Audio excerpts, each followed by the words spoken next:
പരിശുദ്ധ ഖുർആൻ ഇന്നാ നഹ്നു നസ്സൽനാ الذിക്റ വഇന്നാ ലഹു ലഹാഫിളൂൻ. അല്ലാഹു സുബ്ഹാനഹു വ തആല പ്രഖ്യാപിച്ചു പറഞ്ഞു, ഖുർആനാകുന്ന ദിക്ർ നാമാണ് ഇറക്കിയത്, ആ ഖുർആനെ നാം സംരക്ഷിക്കുക തന്നെ ചെയ്യും എന്ന് അല്ലാഹു നമുക്കറിയിപ്പ് നൽകി. ഒരു പുള്ളിക്ക് വ്യത്യാസപ്പെടുത്താൻ സാധ്യമല്ല. മൂസാ നബി അലൈഹിസ്സലാമും കൂട്ടുകാരനും പോയ ചരിത്രം അൽ കഹ്ഫ് സൂറത്തിൽ ഫഅബൗ അൻ യുളയ്യിഫുഹുമാ എന്ന് പറഞ്ഞത്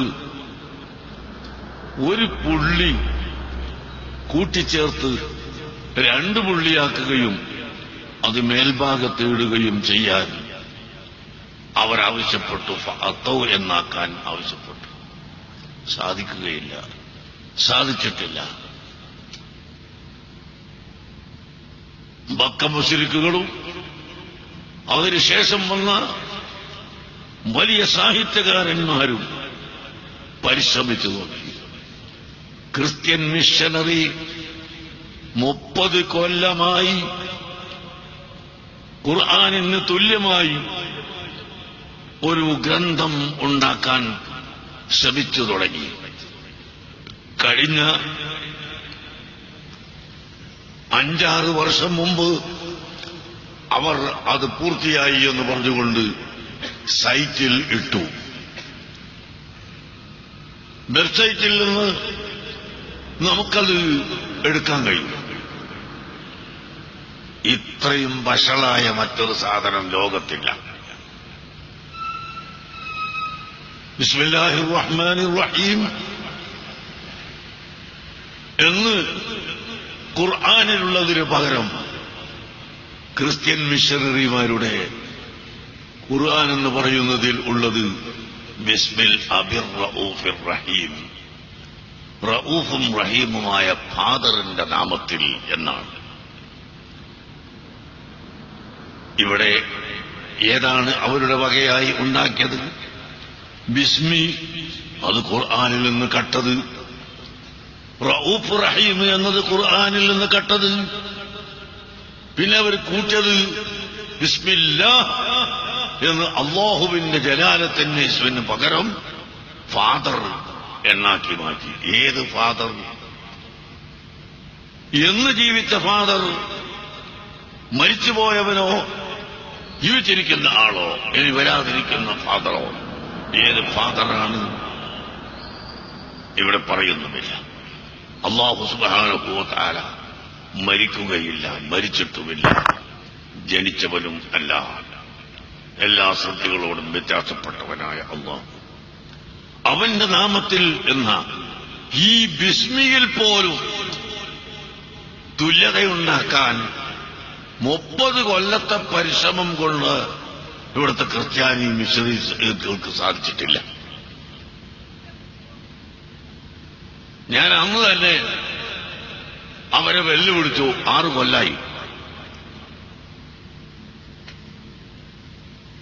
നിങ്ങൾക്ക് ഖുർആൻ മുഴുവനും പോകട്ടെ, ഒരു ബിസ്മിക്ക് പകരം അതേ അർത്ഥം വരുന്ന വേറെ ഒരു പദം നിങ്ങൾക്ക് കൊണ്ടുവരാൻ സാധിക്കുമോ എന്ന് വെല്ലുവിളിച്ചിട്ട് നാളിതുവരെയും മറുപടി പറഞ്ഞിട്ടില്ല സഹോദരങ്ങളെ. അതുപോലെ ഇപ്പൊ ഇന്നലെ ഒരാഴ്ചയായി ഒരു സ്വാമി എന്റെ സഹോദരന്റെ നിർബന്ധപ്രകാരം ഞാൻ ഖുർആൻ പഠിക്കാൻ ശ്രമിച്ചതാണ് എന്ന് പറഞ്ഞിട്ട് ആ ഖുർആനിൽ ഇവിടെ ഹിന്ദുക്കളെയൊക്കെ വെട്ടിക്കൊല്ലണമെന്ന് പറഞ്ഞിട്ടുണ്ട്, ഹിന്ദുക്കളെയെല്ലാം നശിപ്പിക്കണമെന്ന് പറഞ്ഞിട്ടുണ്ട്, ഇവിടെ ഹിന്ദുക്കൾക്ക് ജീവിക്കാൻ അവകാശമില്ലെന്ന് പറഞ്ഞിരിക്കുന്നു എന്നെല്ലാം പറഞ്ഞുകൊണ്ട് ഖുർആനെതിരായ തട്ടിവിട്ടുകൊണ്ട് ഇവിടെ മുസ്ലിം സമുദായത്തിന്റെയും ഹൈന്ദവരുടെയും ഇടയിൽ ഭിന്നിപ്പുണ്ടാക്കാൻ പുറപ്പെട്ട സ്വാമിമാർ അല്ലെങ്കിൽ അങ്ങനെയുള്ള പ്രാസംഗികന്മാർ അവരോട് നമുക്ക് പറയാനുള്ളത്, നിങ്ങൾ വരൂ ഞങ്ങളുടെ മുമ്പിലേക്ക്, ഖുർആൻ പഠിക്കാൻ വരൂ, എന്നിട്ട് നമുക്കൊന്ന് പരിശോധിച്ചു നോക്കാം. ഖുർആനിൽ എവിടെയാണ് ഈ ലോകത്തുള്ള മുഴുവൻ ഇതര സമുദായത്തെയും കൊല്ലണമെന്നും അടിച്ചമർത്തണമെന്നും പറഞ്ഞിട്ടുള്ളത് എന്ന് കാണിച്ചു തരാതെ ഈ ഷാമിനെ ഞങ്ങളെ മുമ്പിൽ പോകാൻ പറ്റൂല. അയാൾ വരണം, നമുക്ക് തെളിയിച്ചു തരണം. അല്ലാതെ ഏതെങ്കിലും ഒരു ഫേസ്ബുക്കിലിട്ട് ലോകത്തെ തെറ്റിദ്ധരിപ്പിക്കൽ അല്ല. അങ്ങനെ ഏറിയ തെറ്റിദ്ധരിപ്പിക്കൽ കാരണം ഇവിടെ വന്നിട്ടുണ്ട്. ഖുർആനിൽ ഒരിക്കലും അങ്ങനെ പറഞ്ഞിട്ടില്ല. ഖുർആനിൽ ഒരിക്കലും ഇന്ത്യ അല്ല ലോകത്ത് മുസ്ലിമീങ്ങളല്ലാതെ ജീവിക്കാൻ പാടില്ല എന്ന് പറഞ്ഞിട്ടില്ല. അങ്ങനെ ഇസ്ലാം കൽപ്പിച്ചിട്ടുമില്ല. നിങ്ങളൊക്കെ ഖൈബർ യുദ്ധം, ജൂതന്മാരുമായി ഖൈബർ യുദ്ധം നടന്നിട്ട് ആ ഖൈബർ 100% ഖൈബർ യുദ്ധത്തിൽ ഖൈബർ ഭൂമി മുസ്ലിം സമുദായത്തിന്റെ കയ്യിൽ വന്നു. ആരാണ്? ക്രിസ്ത്യാനികളല്ല, ഇസ്ലാമിനോട് കടുത്ത വിരോധമുള്ള ജൂതന്മാർ.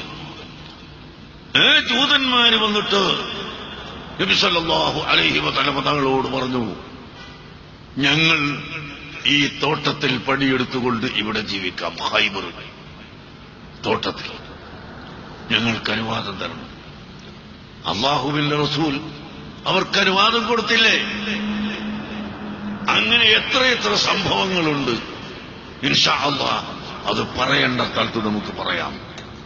അതുകൊണ്ട് അല്ലാഹുവിന്റെ പരിശുദ്ധ ഖുർആൻ ഇവിടെ വർഗീയത ഉണ്ടാക്കുന്ന മതം എന്ന ഖുർആനല്ല, മതങ്ങൾ തമ്മിൽ അടുപ്പിക്കുന്ന ഖുർആനല്ല. പക്ഷേ ഇന്നദ്ദീന ഇൻദല്ലാഹിൽ ഇസ്ലാം, അല്ലാഹുവിന്റെ അടുക്കൽ പൊരുത്തപ്പെട്ടത് അത് ഇസ്ലാം മാത്രമാണ് എന്ന് അല്ലാഹു പഠിപ്പിക്കുന്നു. അത് ഇഷ്ടമുള്ളവർക്ക് സ്വീകരിക്കാം, ഇല്ലാത്തവർക്ക് അവരുടെ വഴിക്ക് പോകാം എന്നല്ലാതെ മറ്റുള്ള സമുദായങ്ങളെയെല്ലാം അടിച്ചുകൊല്ലാനും ആക്രമിക്കാനും ഇവിടെ പരിശുദ്ധ ഖുർആൻ പറഞ്ഞിട്ടില്ല, ഹദീസ് പഠിപ്പിച്ചിട്ടില്ല, ഇസ്ലാം പഠിപ്പിച്ചിട്ടില്ല എന്ന യാഥാർത്ഥ്യം നമ്മളെല്ലാവരും മനസ്സിലാക്കണം.